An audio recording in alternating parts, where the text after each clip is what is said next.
അതൊരു കോൾ തന്നെയായിരുന്നോ അതോ അതും ഒരു ക്രിയേഷൻ ആണോ? കൂടെ സുന്ദരിയ ഒരു പെണ്ണുള്ളപ്പോ? അയ്യടി മനമേ, എന്റെ ഇനോവ കാറിൽ കയറുന്ന പെമ്പിള്ളേരെ വെച്ച് നോക്കുമ്പോഴേ നീ വെറും കൊരങ്ങ. ഒരു കല്യാണ ഓട്ടൊക്കെ പോയാലേ നല്ല കിളി പോലത്തെ പെമ്പിള്ളേർ ഇരിക്കുന്നേ മടിയില്ല, അതും മണിക്കൂറുകളോളം. ടാക്സി ഡ്രൈവർമാരുടെ യോഗം ഒന്ന് വേറെ അടി. ശരി, വീണ്ടും ഒരു തറച്ചിന്ന് നിന്റെ മനസ്സിൽ വന്ന സ്ഥിതിക്ക് എത്രയും പെട്ടെന്ന് നിന്നെ പാക്ക് ചെയ്തേക്കാം. ഹലോ, ഓട്ടോ സ്റ്റാൻഡ് അല്ലേ? വാ മേഡം, ഇറങ്ങിയാലും.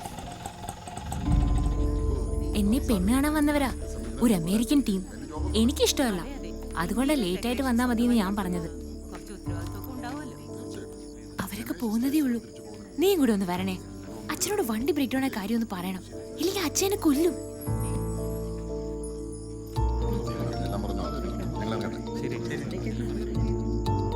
ഹലോ, നീ ഒന്ന് കൂടെ വരുമോ? അത് വേണ്ട. ഒരു പെണ്ണിനെ കൊണ്ടുപോയി പഴപ്പിക്കാൻ നോക്കി ഈ വൃത്തികെട്ടവൻ വന്ന് പറഞ്ഞിട്ടൊന്നും ഒരു കാര്യമില്ല. ഓ സോറി സോറി സോറി. പോരെ, കൂടെ ഒരു പെൺകുട്ടി ഉണ്ടെന്ന് പറഞ്ഞപ്പോ എന്റെ അച്ഛൻ എന്താ പറഞ്ഞെന്നറിയോ? സൂക്ഷിക്കണേ മോനെ, അവള് കയറി പിടിക്കുന്നു. അത്രയ്ക്ക് നല്ല മോനായത്, അറിയോ? ആ അച്ഛനെന്ന് കാണാൻ പറ്റുമോ? എന്തിനാ? സ്നേഹത്തോടെ രണ്ട് തെറി പറയാനാ.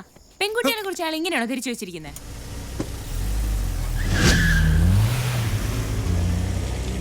സാജ, ഒന്ന് വാടാ, അച്ഛനോട് സംസാരിക്കടാ. ഗൗളി, ഗൗളി എണിച്ചു വാടാ.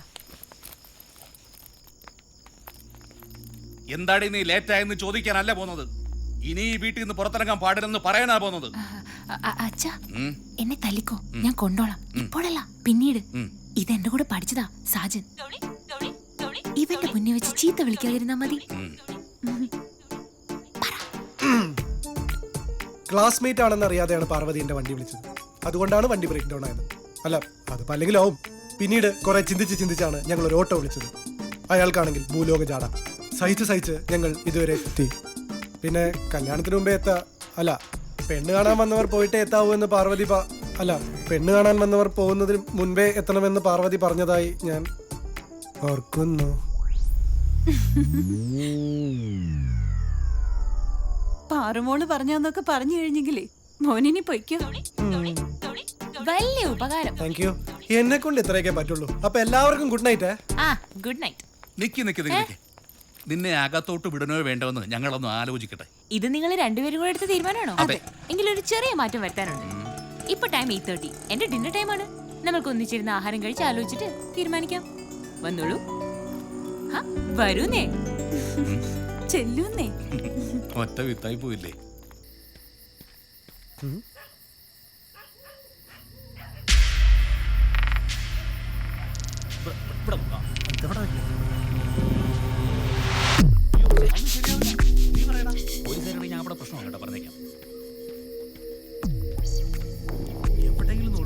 ഞാൻ പറയുന്നത് രണ്ടുപേർക്കും കേൾക്കാൻ പറ്റും. വർത്താനം കുറച്ചു മതി.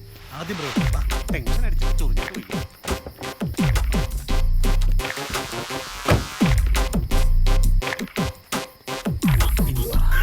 എന്തായാലും ഈ ഡിക്കിൽ വെച്ചാലോ? അപ്പുറത്തെങ്ങനെ കൊണ്ട് വെക്കുന്നു? ഇവിടെ ആരെങ്കിലും ഞാൻ പറയുന്നത് കേക്ക്, ഈ ഡിക്കി തന്നെ വെച്ചാൽ മതി. അവൻ പറഞ്ഞാൽ ശരി, ഇതിനകത്ത് തന്നെ വെക്കാന്നേ.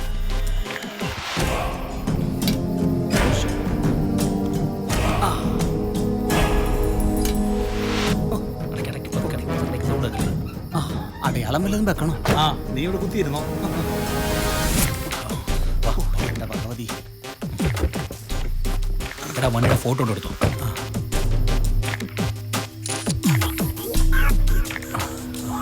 വിട്ടോ.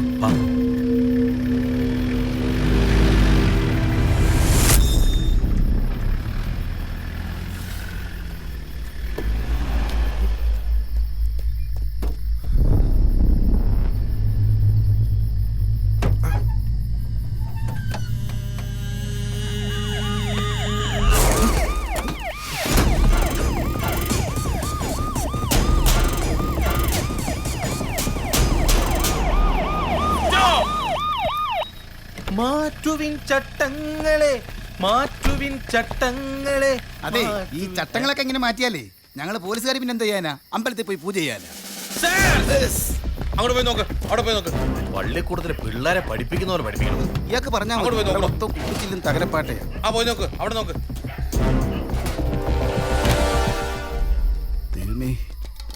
ഇവിടെ ആരും കാണല്ലേ, എനിക്ക് വയ്യ പേടിക്കാൻ.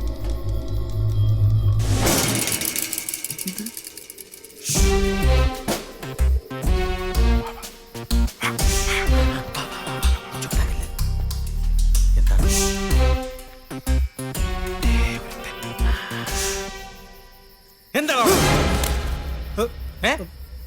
മൂത്രം ഒഴിക്കാൻ വന്നാണ് സാർ. ഓ, നിന്റെ വീട് എവിടെടാ? ശങ്കരമംഗലത്ത്. അവിടെ ഇങ്ങോട്ട് എത്ര ദൂരം ഉണ്ടാ? 30 കിലോമീറ്റർ. ഓ, അപ്പൊ നിന്റെ നാട്ടിൽ ഒന്നും മൂത്രം ഒഴിക്കാനുള്ള സ്ഥലമില്ലേ? ഈ 30 കിലോമീറ്റർ നീ എങ്ങനെ പിടിച്ചു നിന്നടാ? ജോസപ്പേ, തോക്കിനുള്ളിൽ കയറി വെടിവെക്ക. ഇല്ല സാർ. സത്യം പറയടാ, നീ എന്തിനാ ഇവിടെ വന്നത്? സാർ, ആ കിടക്കുന്ന ടാക്സി എന്റേതാ. അതുകൊണ്ട് ഇതിലെ ഒരു പാർട്ടിയായി വരുമ്പോ ബ്രേക്ക് ഡൗൺ ആയി. പിന്നെ ഇതിനകത്തേക്ക് തള്ളിക്കയറ്റി കൊതുകിന്റെ മൂളിപ്പാട്ടൊക്കെ കേട്ട് കിടക്കുമ്പോഴാണ് സാറിന്റെ വരവ്. നീ പറയുന്നൊക്കെ സത്യമാണോടാ? സത്യമാണോന്ന് പറയണെങ്കിൽ എന്റെ കൂടെ സാറും വാ. എന്തിന്? വീട്ടിൽ ചെന്ന എന്റെ അച്ഛൻ കാര്യങ്ങൾ കൃത്യമായി പറഞ്ഞുതരും. ഓ, അയ്യടാ, ഓസിന് പോലീസ് ജീപ്പ് വീട്ടിൽ പോയി കിടന്ന് ഉറങ്ങാനുള്ള പരിപാടിയാ സാറേ. ആവശ്യമില്ലാത്ത ഏടാകൂടങ്ങളൊന്നും തലയിൽ വെക്കണ്ട, നമുക്ക് പോവാം. നാളെ നേരം വിളിക്കുമ്പോൾ നീയും കണ്ടത് നിന്റെ കാറും കണ്ടത് നീ വിളിച്ച് മൂത്രം ഇവിടെ കാണരുത്. അത് പിന്നെ പറ്റി പൊയ്ക്കോളൂ. ഉത്തരവ്. എന്തേ? ശരി സാർ. വാ വാ. പോലീസുകാരൻ മൂളിയാ കൂടെ SI മൂളാണ്. ആ പെട്ടിയിൽ എന്ത് കുന്തായാലും അതൊരു കുരിശാ.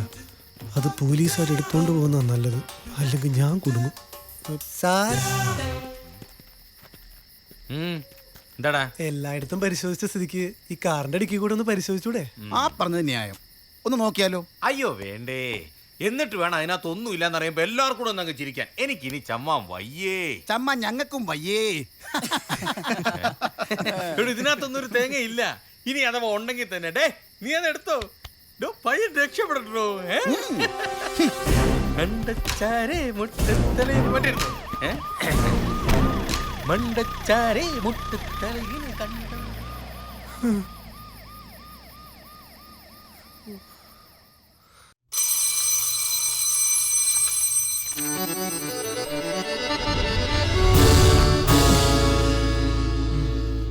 അപ്പൊ റിഹേഴ്സൽ തുടങ്ങാം.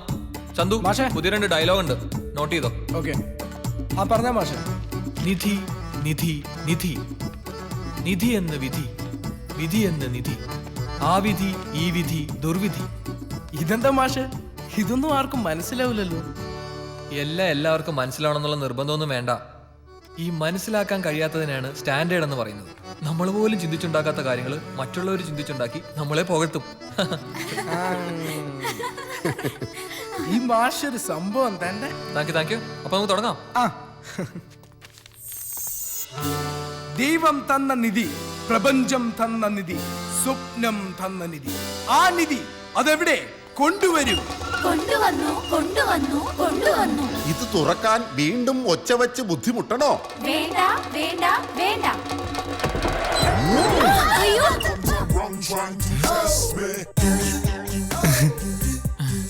സാജനോ, എന്തു പറ്റിയടാ?